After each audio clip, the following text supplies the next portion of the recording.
Hello, and welcome to the Health Go Live webinar series. Today's episode is brought to you by your friends at Bounteous. We would like to remind you that the Q&A feature is available, so feel free to send in your questions and comments throughout today's webinar. We would love to hear from you. And with that, I will turn it over to our moderator, Luke Barton. All right, thank you very much. Good afternoon, good morning, good evening. We appreciate you all joining today. We're going to have a good conversation about digital transformation and how Bounteous helps clients do this at scale. So briefly, a little bit about me, then I'll introduce the panelists and we'll get to the start. So my name is Luke Barton. I've been at Bounteous for several years, been in market for a very long time, and enjoy doing the hard to do. Bounteous is a global innovation company that helps companies transform from AI, analytics, strategy design, commerce, digital experiences, all the way to cloud enablement. With me today are two folks, Lori West and Abby Matchett. So Lori, if you could introduce yourself first, and then Abby, come after her. Yeah, sure. Thanks, Luke. My name is Lori West. I'm the Vice President of Marketing Operations and Technology with Athena Health. I too have been around for many, many years.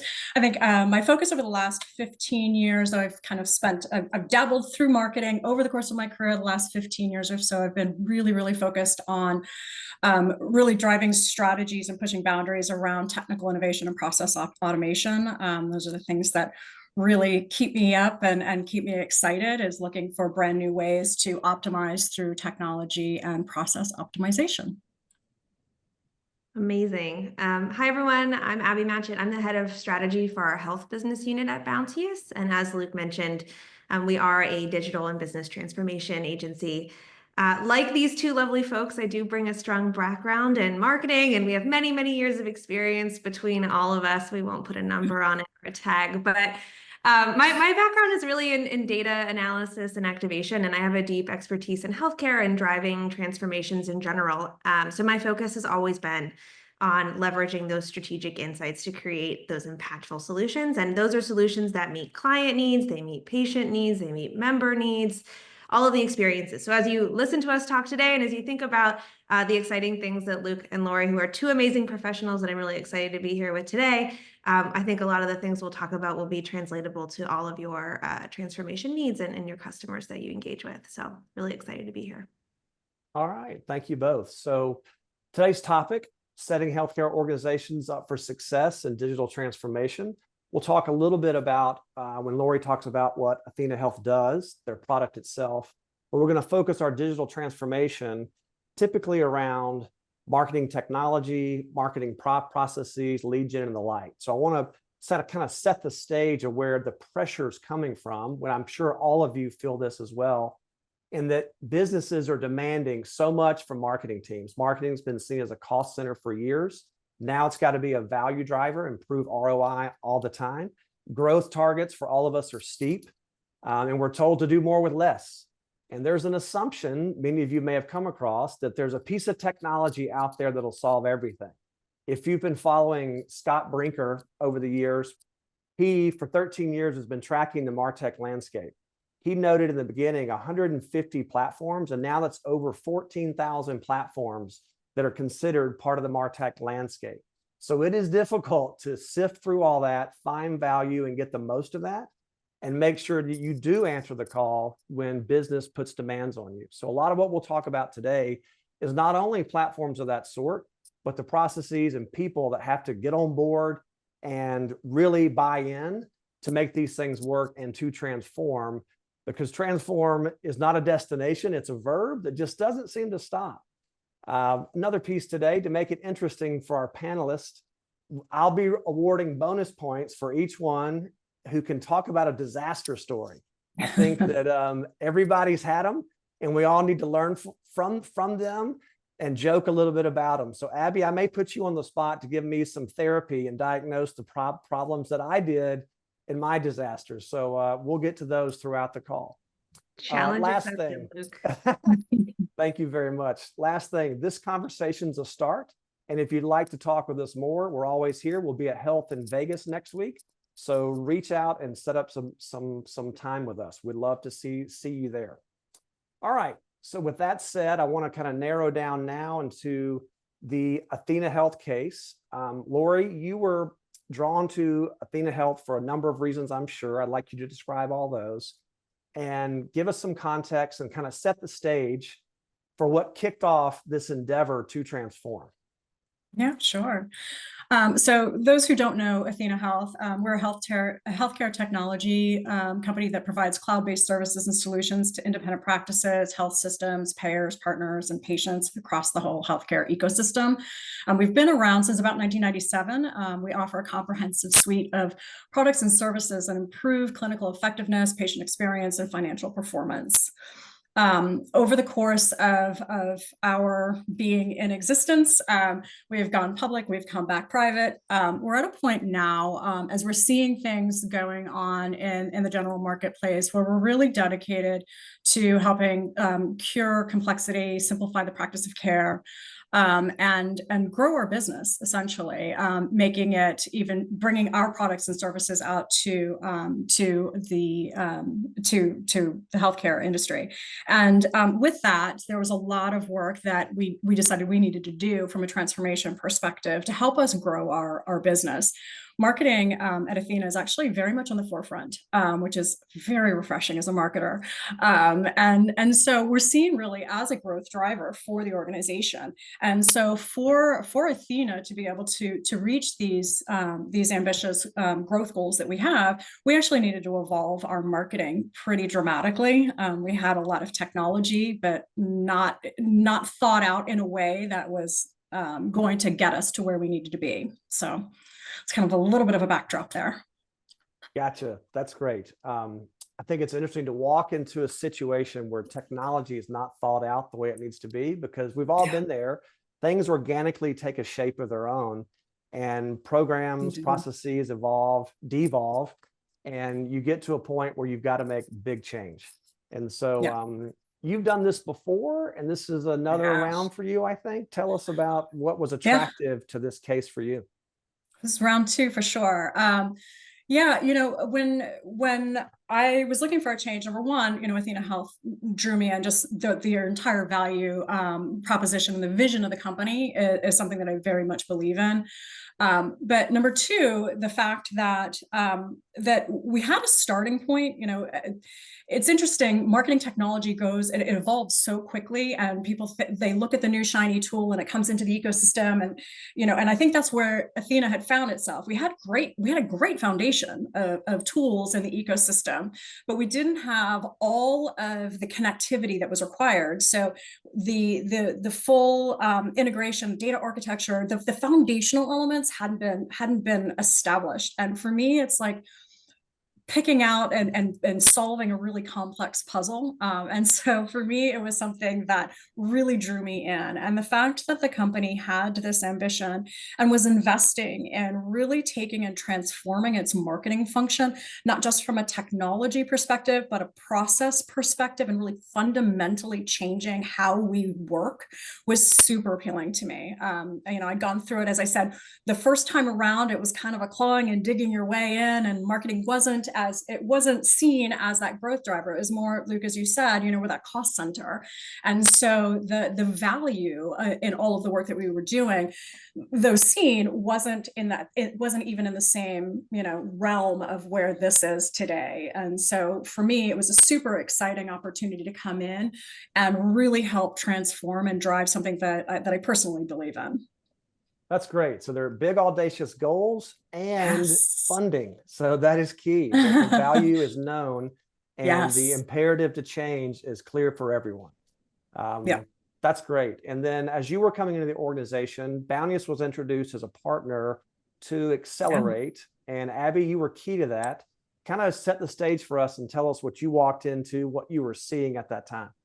Yeah. So, it was interesting. I think maybe, Lori, on your first or second day at Athena, day two, I remember being in the offices and sort of seeing your face sort of show up and saying, like, we found our person, our counterpart to this transformation, right? Yeah.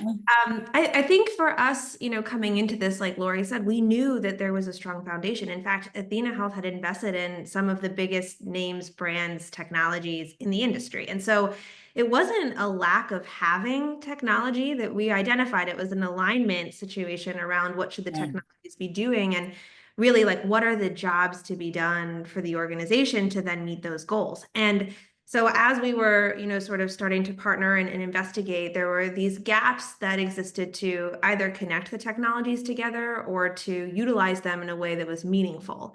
So I think, and I'm sure we'll go into detail around this, but Bounty is really engaged to mobilize the team on finding those meaningful ways to utilize those technologies. And then also how we think about, future proofing some of it based on those ambitious goals. And when Lori, was brought in and is driving a team towards some of this change, we really started to see that acceleration happen with her leadership, as well as, this idea of a vision of making the most out of what we have, and also understanding that there still are gaps that need to be filled. Again, whether it's process related, data related, whatever it was.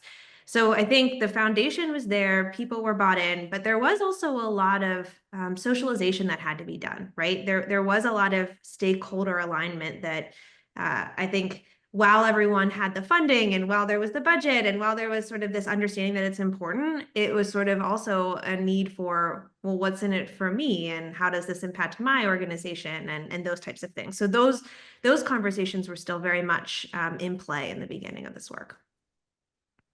Great. So if we were to kind of summarize that a bit, Lori, how would you just summarize the kind of the key challenges and obstacles to overcome and what the big rocks were to solve for? Yeah, I think it was pretty funny because it was my day two, literally day two, when I met the Bounteous team, and at that day I didn't quite understand all of the dynamics. I knew the ambition, I knew the charter on transforming. There were elements that had been kind of decided.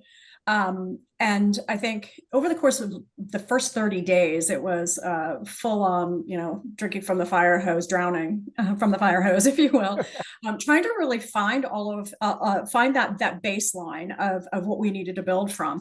And as Abby said, we had the technology. What we didn't have was the foundation layer for that technology to sit upon. And so we had great technology pieces. They were not integrated. There was a data quality layer that always exists whenever you think of a new transformation project within marketing technology. The foundational layer is your tech, and it is your data. And it's either your data, it's both. It's your data that sits in your CRM system, but it's also your data sources and all of the data that you're picking up on your customers and how your customers are engaging and your prospects are engaging, and how that data comes together in a cohesive manner. And so when I came in, I think the biggest challenge was getting folks aligned on the fact that, we actually have to take a step back. You can't just jump in and say, hey, I'm going to go ahead and deploy XYZ today, and it's going to all run and it's going to be perfect. It was a little bit of a challenge trying to level set with everyone to say, yes, we're going to do all of these things, but in fact, we need to put our house in order first. And by doing that, we're going to have to, we have to dig in. We have to assess our data quality. We have to assess all of our fields and the things that are important to us and what we want to track, what we want to measure, what pieces of information we want to gather and come together in a cohesive manner and map that out. So it was really kind of getting the folks to understand that while we had, the top level ambition on what we wanted to do, we needed to take a step back and actually really, really clearly define what the strategy was, what the objectives were, and that roadmap to get there. And that's where the Bounteous team really came into play and helped formulate all of that for us and help us articulate it and bring that back into the business to say, hey, in fact, this is the roadmap and we're committed to it, but we also need to address these 4, 5, 6 things in order for us to get to that very first step of the transformation, if you will. Yeah, Yeah. the So you, speed to which the organization wanted to move was lightning. Yes. It was lightning Yes. speed. And I Yeah. think, like one of the biggest things that like Lori and I have been talking about for a few months now is there's sort of checklists and box checking and things to do. And then there's sort of like, where are we going to get the most value if we really double down, focus? And so it's complicated. Like this is not an easy solution to solve. We're not asking people to buy shoes. We're asking that they evaluate a technology solution that's going to drive their business forward, their business being the care of patients and health and experience. And nothing is really more personal than that, right? Like we talk in our space at Bounteous all the time about how healthcare is so personal. And so the work that we do has to be considerate of that. And I remember early on, it was sort of like we were talking with the teams around the underlying sales data and how we were, we had different people that we were talking to, whether they're small, business owners and physicians, or maybe they're CFOs of larger organizations. And how do we start to make momentum in specific areas for these different types of users? And what does that look like? And it won't surprise anyone here. It's different for each one of those people and the experiences that we have to drive and move towards. And so I think there was this idea of lightning speed, but that speed was almost putting a hamper to or potentially like stalling the personalization and the individualization that we knew we needed to get to be able to like meet the demand of these consumers. Yeah. Yeah, I think we've mentioned the word roadmap a few times, and I think it's common, unfortunately, for people to think about roadmaps in terms of technology capability only and lose sight of how it's integrated into your business operations, your OKRs, and the like. A phrase I remember, Lori, was the idea of unlocks. And I thought that was an interesting phrase to rearrange people's mindsets. So can you riff for a minute about using the concept of unlocks in a roadmap and a prioritization exercise? It took a while. I mean, it took a long time, but it motivated a team. Yeah, it's funny you say it took a long time, and this is my second go around. The first go around, this roadmap was like a 3-year long extravaganza to get to where we ended up. And it's funny, we look back and we're like, gosh, it took us so long to get where we are today. But in fact, the 6 months it took us to get to the point of pulling our data together and creating dashboards, that alone took a good 1.5 years in my previous organization. So, whether that is relevant or not, it was fast, but yet deemed slow at the same time as we were going through it. But I don't think you could run fast enough for this. I couldn't run fast enough. There would never be a metric that would have been fast enough for this. No, it was there an wasn't. destination. Yeah. Yeah, and I think so. Luke, to your point, to your question, the unlock was really around like, yes, we have a roadmap, and yes, we knew that for us to get the full value of some of the work that we're doing was going to take a couple of years because there was a lot of underlying work that needed to be done. The unlock was really looking at what are the incremental wins that we can have along the way, and really being able to make those tangible to the rest of the marketing organization, to the sales organization, so that folks could feel it and like understand tangibly that we're actually making progress and taking them along that journey. And I think, one of the things, you look at personalization, Abby, you were referring to the varying audiences that we have within Athena, from small group practices all the way up to, large health systems, and they're very different. And so taking a look at how we can personalize that experience. The ambition was, in the original roadmap was, that'll be, end of 2024. Well, as you guys know, we got out the door in January, with small wins. And those were the unlocks, and those are the things that helped us along the way for people to understand the roadmap and feel like they were on that journey with us. And it wasn't like us working in the background doing, sneaky little technology things that one day there would be one big mass unveiling. Instead, we've been doing these little incremental releases, if you will, all the way along this journey. One of the things that you said is you included them along the way, but I also think you set expectations of them. So when we had this Yeah. unlock, it was sort of like, well, this feature is now going to be available, or this capability is Mhm. now ours to own, and ours being the Yeah. keywords. How are we going to do that? What are we going to make use of it? Like, where are we going to deploy it? And Yeah. so, sometimes I feel like, in other organizations that we work with at Bounteous, marketing, sales, technology, they always feel this like immense sense of pressure and ownership to do it alone or to do it intra-team, right? And so Yeah. here, you had brought along a lot of your peers and counterparts in product, in sales, in Yeah. finance, in the rest of the organization, and said, well, this is the expectation now. If marketing is Yeah. enabling this, then your teams also must prepare. And so I think that is a really critical moment in transformations, is recognizing that there are other teams in the organization that, yes, we bring them along, but we enable them to prepare, and we hold expectations for their preparation as well, which is really important. Yeah. Yeah, and I think that was one of the things that Bounty has helped us with a lot in this in defining the strategies of all of the along the roadmap, is doing all of those key stakeholder interviews. And to your point, Abby, it wasn't in marketing. It was some people in marketing, some people in sales, some people in customer success, some people in other organizations and product, and getting those inputs on what was meaningful and what were their strategic initiatives around it and what were their objectives and how did they do their work. All of those little pieces really helped form our strategy. Especially since you can create a roadmap, you can put whatever technology out into the wild you wish, but you're not going to have the success with it unless you have all of those individuals walking that path with you and adopting it. And so the big piece of this is around how we introduce it into the marketing team's everyday work, or a sales team's everyday work, and how that impacts or changes some of the ways that they're working today.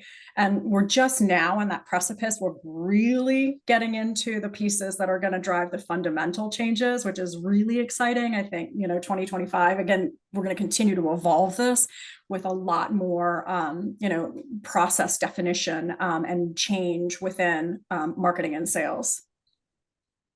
Great. At the early part of the call, you mentioned all the great technology that was in place. Can you share a little bit, either by function, name, or both, all the tectonic plates you got to work with? The tectonic plates, sure. We have our marketing automation tool. We have and our sales CRM, both are Salesforce,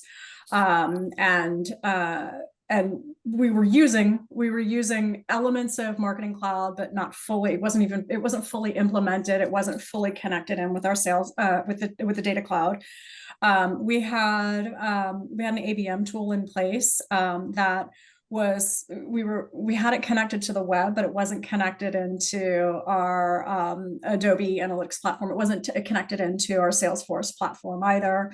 And we had our Snowflake marketing data mart, but it wasn't specific to marketing. It was a very large flat file that we would draw data down from with complex SQL queries.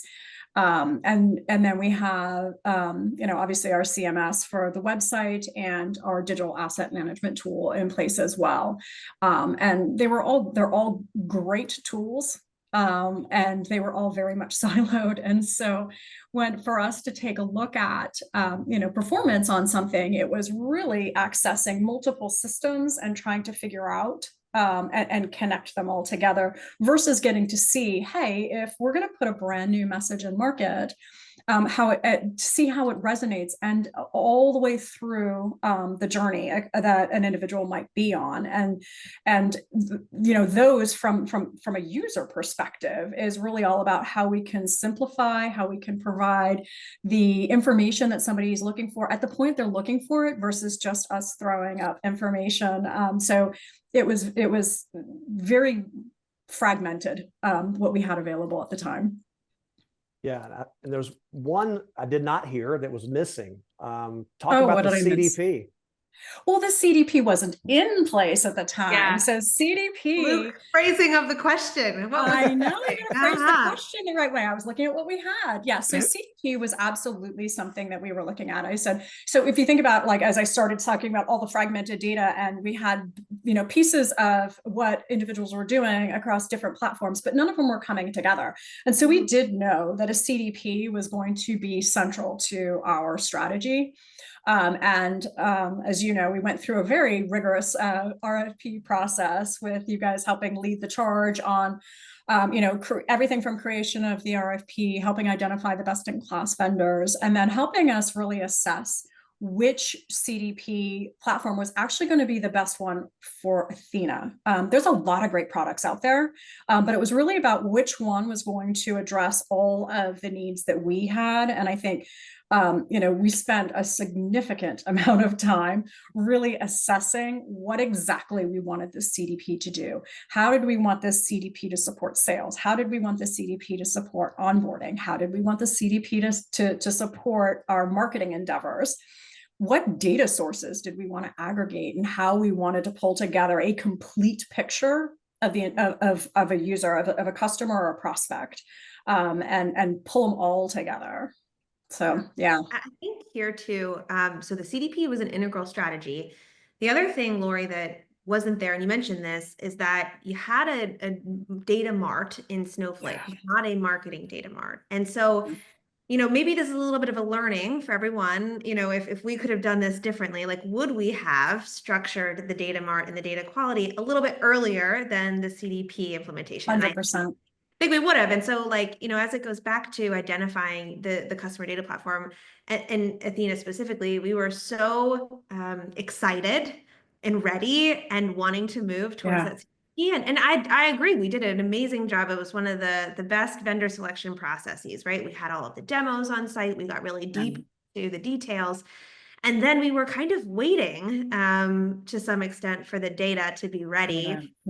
That we selected. And so, a lot of these conversations are around, like, how can we, assist in others if they're going through an experience around this. Like, I think, to your earlier point, data quality and data strategy was always part of the conversation, but we potentially underestimated how much of a lift it was going to be in preparation for those new tools. And, I think as a learning would have definitely spent more time there early on. Yeah, I agree with you. And I think even the first go around on this tech roadmap that I did was exactly the same way, and which is why when I stepped in the door, I was like, "Can I look at the data first?"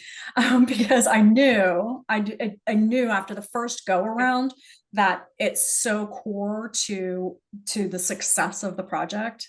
Like, Luke, your question you said at the beginning, you were going to challenge us to our biggest mishap, if you will, along the way. And of course, mine goes back to the data. I came into my previous organization. It was all about go optimize, and I optimized the processes like you've never seen optimization happen before. I didn't get into the data enough. And so I had this wonderful marketing automation platform, and everything was so tightly wound up and organized from a process perspective. The content was created the right way. All of the segmentation was done really, really brilliantly.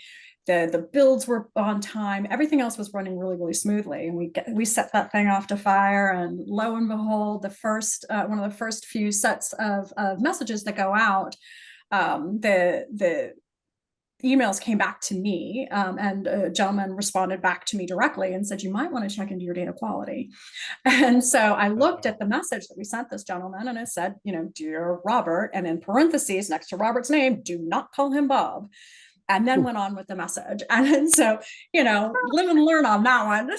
So I immediately went, "Oh my goodness." And, it was a matter of not having, that we had done a data check, but not like a true automated data quality program that would eliminate those things, those anomalies of individuals, entering in data in the wrong field. And so, that was a culpa on that one. But yes, the data and setting the proper strategy is absolutely the thing that you need to spend the most time on before jumping in.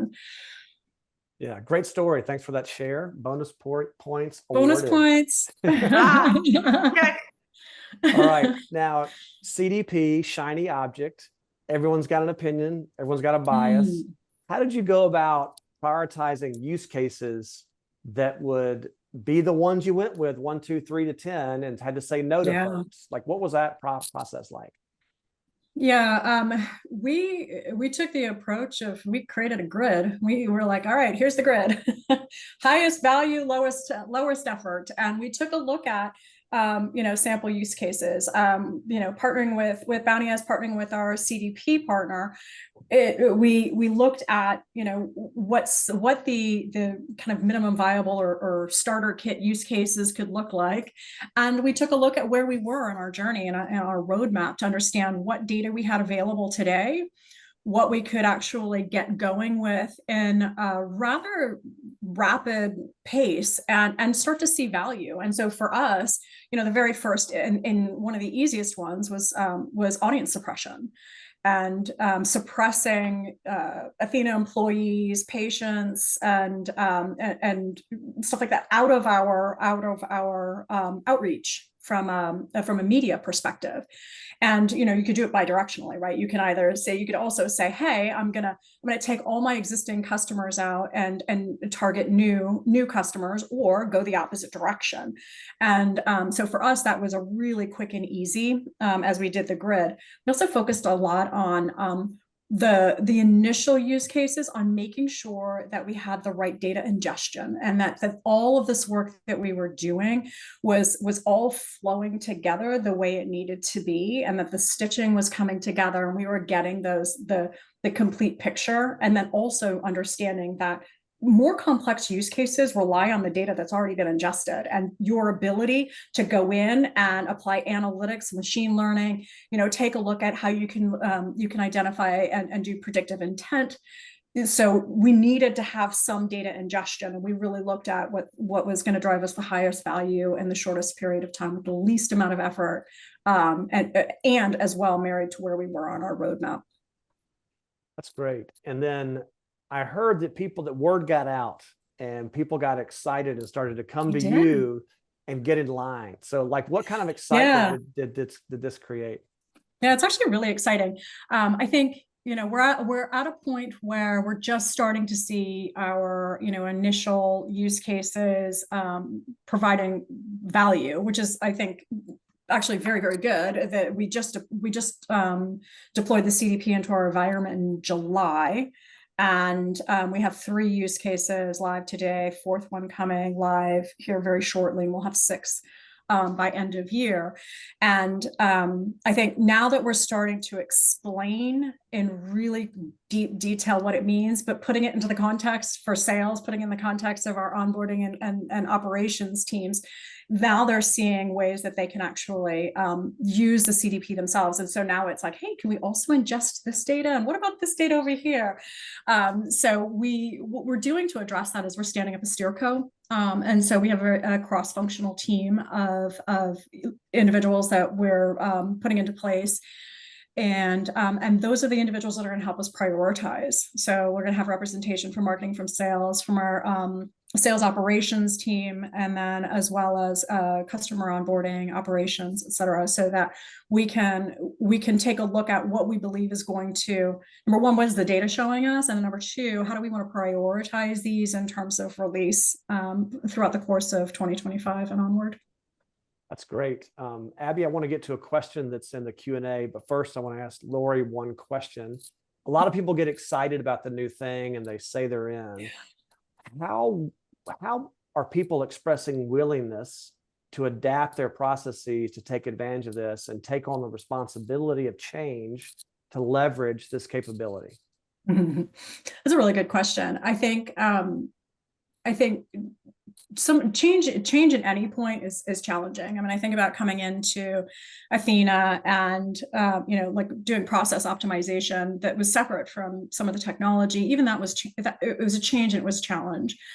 I think the fortunate thing that we have right now with some of the changes that we're doing with CDP as an example, and how that will impact sales, and as well how our customer onboarding team can use it. We're fortunate that we're looking as a company on how we transform, and so a part of that is evolution in sales, and we're weaving that in. And so there's a whole work stream in our organization around sales, and how sales and marketing can work more closely together. And so because it's such an ingrained mandate, or not mandate, but initiative across the functions, we're very much brought together on that. It doesn't mean that it's not going to be complicated by any stretch. It's definitely going to be complicated. It definitely requires us to really understand and go deep into, how salespeople are dealing with leads, meetings, customers today, and what this will mean tomorrow. And then also, how do we serve up the information in a way that's going to be meaningful to sales, and that sales can, quickly adopt and pull those into their conversations. And so, it's not going to be a quick and easy. It's not a light switch where you say, hey, now we're ready to go. It is absolutely, again, it takes a team of individuals that are very dedicated to looking to what that change means in the environment. What does the change mean? How does it change marketing activities, and the way that we create a campaign, as an example, and then really rolling that out in a systematic way. And then from a sales perspective, what does it mean, if you get a lead a little bit later in a handoff cycle, but we've gone ahead and we've done these 3 things or 4 things, and now you have a richer data set or footprint of what an individual has been doing, so you can have a more meaningful conversation from the very first phone call. So it's definitely going to be, it's definitely a lot. Yeah, that's great. You wouldn't want that first phone call to have the customer prospect repeat what they've already told you digitally. You just want to pick up right there and go. Yep, 100%. Abby, there's a question in here. If you could read that out and then start to riff on that a bit, I'd appreciate it. You got it. There's a question about data. So, totally agreed on data. How important is it to have a data strategy that's unique for the digital strategy? So most, have issues with member retention on digital platforms and so forth. Love this because, Bounteous actually does large-scale data modernizations and transformations outside of the marketing space. So we work with operational data, and we work with financial data, and we work with all of the data. And also personally, I used to be in finance and financial analysts and M&A, and so I know about the rigor of financial data. And I will say, my opinion, but I look to Lori and Luke as well. I will say that the challenges with digital data and data to support digital experiences are actually probably more complex than any other type. And the reason is because you can't have any latency. Like in a financial close period, you're allowed to modify the data, and you've got 3 to 5 days to write your journal entries and to get everything back into a scenario that makes sense for the balance sheet and the income statement, right? In operational transaction data, you usually have some time to process that order and check the credit card and have the information, and then make sure that when someone schedules an appointment that you sort of have all of your data ready for them. It usually doesn't happen within the next minute. Digitally, however, the connective tissue is that almost always the customer is expecting an experience in the moment, at that moment, and you can't anticipate it. So you don't know that Lori is going to arrive on Athena at 2 p.m. on a Friday and sort of request to see you, but maybe you have information about Lori before, and so you want to serve her a unique experience to help remove any friction points or obstacles. So in terms of serving digital experiences, I think it's actually incredibly important that there's a data strategy specific to consumers, consumer behaviors, consumer challenges, and that you don't talk just about the attributes of the data that you need, but you talk about the timing and where it's going to be served and how it's going to be served. I think in Athena specifically, we had a lot of data, but maybe it was only being backed up or available, in a 24-hour refresh. And that doesn't always meet the need of the salesperson or of the internal team member. I think in other businesses that we're working on as well, there's a need to potentially personalize the rest of a form or an experience for member onboarding for, providers and payers. That can't happen in a 24-hour vacuum, right? Like, we need to be quicker. Customers are expecting better experiences in the health industry, akin to if I were buying shoes or if I were placing an order of French fries. So regardless of industry, but also specifically in health, I think it's actually very important to have a data strategy that's uniquely built to power your digital, because chances are the data that's going to support your Power BI reports or your financial modeling or your operational is actually needed in a different format, different latency, different level of availability. So love that question, and obviously very passionate about it. But I do think it's part of the challenge that we see with a lot of organizations, is that they haven't had that conversation. And I would say same with Athena, right? There were a lot of really great data sources and data structures, and all of that just wasn't formatted in a way to support rapid digital transformation. Thank you very much. You mentioned operational data as well. So Lori, I want to turn to you for a minute and talk about something you may not normally talk about with marketing. So let's take a scenario. Marketing and sales have done their job, drawn someone in, closed one deal. Now it's time to onboard this new customer to the platform. And whatever platform you've used in any space, onboarding can be a 4-letter word. That's a difficult thing. And Laura, you're leaning into that, as I understand it, to think about how marketing can help the customer experience, not just the buying experience, but the onboarding experience, to help scale onboarding capabilities without adding staff to do it, to accelerate the onboarding process and time to value and revenue. Can you speak to a minute how CDP and the marketing team are helping customer onboarding? Yeah, so we haven't initiated any use cases yet on onboarding, but it is absolutely something that we're looking at, and I think it's a hugely important part of the journey. And as you look at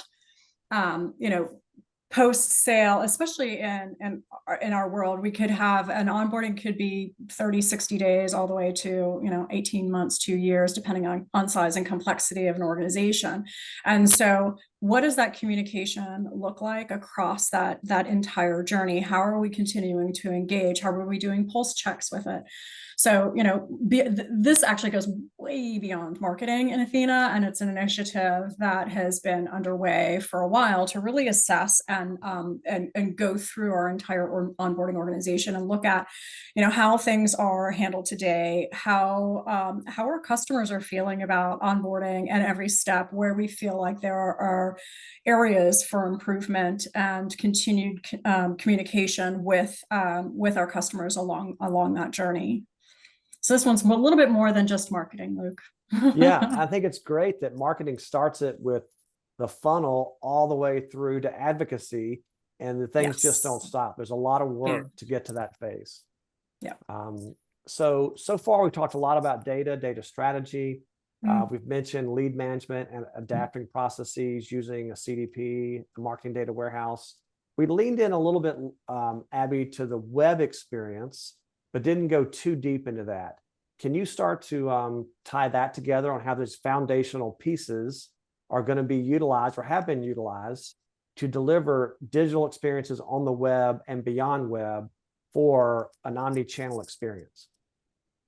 Yeah. So, I mean, any business, every business has, inbound and also awareness capabilities with their website. So, when we're Bounteous, when we're working with a new customer and they're sort of saying we need to enhance our website or we need to enhance our digital experience, our mobile app, whatever it is, there's a goal in mind. We're not just creating websites and content to write fun messages and to write blog posts, right? We have goals, we have objectives, we want that content to perform.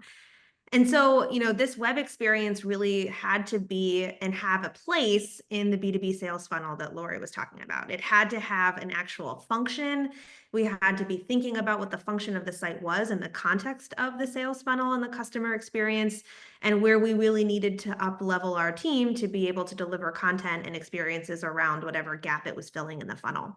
So it was really focused on, we used a lot of the research actually that we were using for the CDP and for some of the other areas as well as around the different targeted dynamics and people who are using the site and the challenges and the pain points that they had. And so we did a lot of pathing analysis, like where are people getting stuck? What aren't they able to do? We looked very granularly and detailed at all of the existing web analytics to say like what is going well, what isn't going well. And then we started a test and learn agenda almost immediately, like without really moving forward with CDP or data strategy or anything like that. It was like, well, we can at least use our website, right? It's up and running to start and test and learn. We might as well get going. So we did. And what we found is that, some of our experiences were really cumbersome and we were targeting to potentially the wrong people, the wrong segments in those websites and in those pages and in the conversation. So the idea here, right, was to make the website a meaningful experience that contributed to the sales funnel, provided meaningful content, made the value proposition of the product clear to those who were potential buyers. But it also was a little bit full circle. Like, where do we serve content to people who are existing Athena customers on the new features that they could use, or on the upcoming product launches, on the partner marketplace, like all of the different capabilities of the business, and really evolving the web strategy. So we did this in Lori mentioned earlier, like we served pieces of the pie instead of doing it all at once, right? It wasn't really like this piecemeal release. It was strategic pieces of the pie, right? So kind of, passing it down through Thanksgiving dinner about who was going to receive what and everything. But we really tied it to the analytics, the data, using the insights of what we saw and really taking advantage of test and learn capabilities and tools. And this actually continues to be an ongoing journey, an effort. The web experience is not yet done. I think it's still something that the teams are very passionate about improving consistently. Yeah, I think all of everything that you've said, and I think one of the things that that you've helped us along, because you're part of the entire roadmap that we have, not just the analytics and the measurement and the CDP and some of the how you approach Omni, but also because you were working in the web. Everything that you were doing in service to the web was actually in service to the greater transformation that we were looking for. So if you look at the top line, things that we were looking to accomplish were how do we make our website work harder for us? How do we personalize and know our audience and serve them the content that they're actually interested in versus just a kind of a static page, if you will? How do we use it and embed our the website as part of our overall nurture journeys? And so I think to me that is one of the most valuable pieces of the work that you've done. It was not just how do we really understand how things are working on the website and the messages, and are they the right messages, and do we have the right paths in place, but also set with every single step of the way. Every change that you were making was actually in service to getting us ready for a CDP and building out those pages with the ability to do the advanced personalization and the advanced nurtures that we wanted to bring into our marketing mix. And I can't believe we forgot to mention this, but Lori, because Athena Health loves to move so quickly, there was also a new brand launch at the time of all of this work. So like, my goodness me, we forgot about it. So essentially, right, we also had wanted to change some of the content to be around simplifying care and how we were sort of releasing this new message and value proposition. And it also needed a new look and feel, a simplified message, and all of these things. So because we knew we were going to be serving these content pieces dynamically in different channels, we used the web as the core framework to test some of these content elements, imagery, asset updates, value propositions. But we utilized the technology and the digital asset managers, the DAM, right, to kind of help make sure that content is available to then turn around and put into other forums and areas. So for example, we can use the same content snippets and elements and imagery in email, even though it's served from a different platform, because it's all kind of dynamically managed. So that was the brand launch, some of the changes in value proposition messaging and the look and feel and the imagery assets, all of that was also happening at the same time. So we tried to make that as dynamic as possible. Yeah, it's funny. It did all happen at the same time. And I think that the interesting thing about it is, as we were putting all of this new messaging framework and the brand frame into market, it was all around curing complexity. And we really took that on board. So, not just are we looking at simplifying the practice of care, which is, of course, a very part of a huge component of our vision for the organization. It's kind of our North Star and what keeps us going. But how we bring how we cure that complexity became kind of that mantra across everything that we were doing. How do we simplify some of the things that we were doing and cut some of that noise out and really and drive things forward in a more clear and concise way. And I think that's also it played out interestingly, and like how we did these releases and how we brought small components into the teams along the way of the roadmap, those little releases. Or slices of pie, if you will. Slices of pie. We cured complexity for the physicians, for the consumers, the product, but then also internally, right? For our technologists and marketers. And I do think it became a mantra. I remember we were on site once and we had these slides printed out, and it was sort of like the 3 things that we needed to do and how we were going to cure it. And I feel like I saw it in everybody's office and everybody's space. It was very much. I think it still is part of the mantra of what the team is working towards, for sure. Yeah. 100%. Yeah. And then during all this change and understanding what works, what does not work, there were adaptations to the measurement approach as well. And then I think we found a few insights. Abby, was that in January about traffic sources that yielded the best conversion and the like, and how we were surprised, I think. So Abby, can you riff on that about measurement in real time before you wait for the big release? Yeah, well, first, I think the power of words and the power of definition of measurement was really interesting. So especially as Lori was onboarding to the organization, it kind of gave us all an opportunity to question how we were measuring things and ask how these things were derived and why we're using some of these KPIs. And what we realized is that most of the teams were using the same, KPI, or they thought they were, but they were actually calculating it differently, or thought it meant a different thing, or said that it had a specific component. So part of this work was really to use the same words and have them mean the same thing, which sounds really simple, but for those of you who've worked at any organization, you know that it is not. And then upon that, we also had questions of what is organic web? What do our paid channels mean? How are we seeing conversion? And we were actually seeing significant increases in conversion from some of these paid activities, right? And we were seeing challenges and then also significant momentum when we did the site to organic. And what did that do? And how does that change our strategy? So we pivoted very quickly once we saw where the traffic sources were coming from. And we also, one of the insights that wasn't surprising to everybody, but that we immediately corrected for, is that the site was actually driving a lot of patient traffic. And that patient traffic wasn't really qualified, right? It's not who we expected to sort of read this content. There's a whole other sort of patient portal or experience for those who have been to their provider to log in and view test results and pay their bills and all of those things. So we immediately had to move that traffic out and then retune our site to kind of that organic drive, and also then focus on the paid channels and get those really highly qualified paid conversions. Yeah, that's great. Last piece, and some people may not invest enough in this, Lori, but one of the first things I remember you're doing was assessing internally the ability to formally do change management at scale with so many folks. So we all have great ideas and great solutions, but if no one adopts them, it's abandonware. So talk a minute about the importance of investing from the management level down into formal change management. Yeah, and this was a huge piece of what we needed to tackle and what I've been tackling since I joined. We did hire and establish a process excellence team because it was a muscle that we just didn't have in our marketing function.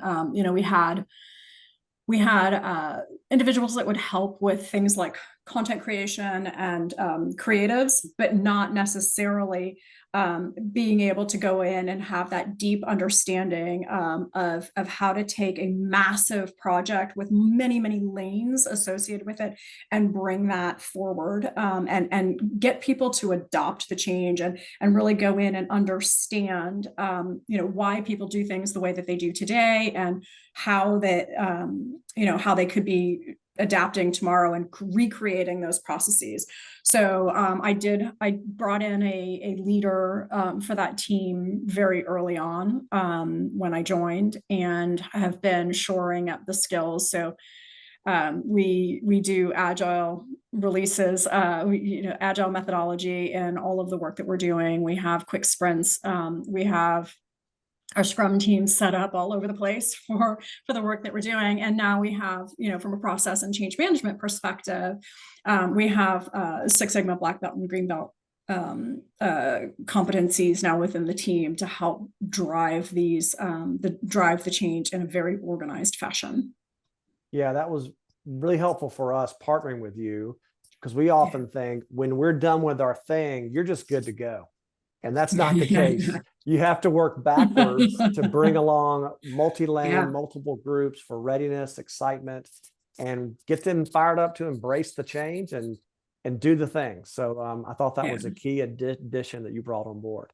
So getting into our close, if people had one takeaway they could walk away with, Abby, I'll pick on you first. What might be a phrase you'd like to leave folks with? Solve actual problems. So, we get a lot of comments. Guilty. And challenges. Yeah, solve actual problems of, what kind of, we need this, or I need this challenging, or this solution, or this technology, or this person. I need this resource. If only I had this resource, then all of my problems would be solved. But we don't actually know the problem that we're solving for. And so again, I think Athena Health made a lot of investments in technology. They are still making investments in technology and the right people, but it's now in the service of solving actual problems. And so those problems could be, to Lori's point, operational issues and challenges around like movement. They could be challenges around customer expectations, right? Like, what are your customers expecting, and are you delivering to those expectations? Real outcomes rather than shiny objects kind of thing. So use the funding and the budgets that you have to solve for actual problems, and then you will get people coming to your door saying, I want this too, take my money, kind of scenario, right? And I think that that's really, it's hard because there are so many, you said earlier, Luke, there are like 10,000 new technologies on this map every year. Like, there's all of these options. And sometimes it's not going to be the new shiny tool that's going to solve your actual problem. So go for All right. Great phrase. Lori, what about a phrase from you? I think, similar to Abby, I think, maybe it's my husband rubbing off on me, but you think about carpentry and you measure twice and cut once, like really having that strategy down. And I think, before you dive in, really think about what exactly it is that you're trying to accomplish, and then let that plan, that strategy dictate what you need and where you go from there. I think that's the most important. That's great. And I'll leave with this one. Anything ending in the phrase shun is expensive.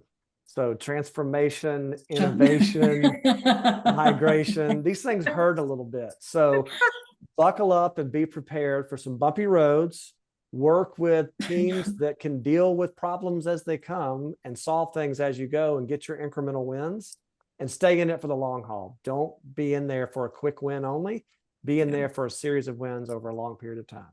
So thank you both very much for your time today and your insights. This was a great conversation. I hope folks got some value from this, and we'll see you at Health next week. All right, everyone. Thanks a lot. This concludes our time. Have a wonderful day. Thanks. Thanks, Luke. Thanks, Lori. All right. Take care. Thanks. Thank you to Bounteous and to everyone that joined us today. Please visit our website at community.hlth.com to catch up on all Health Go Live webinars. And join us in Las Vegas, October 20th through 23rd for Health 2024.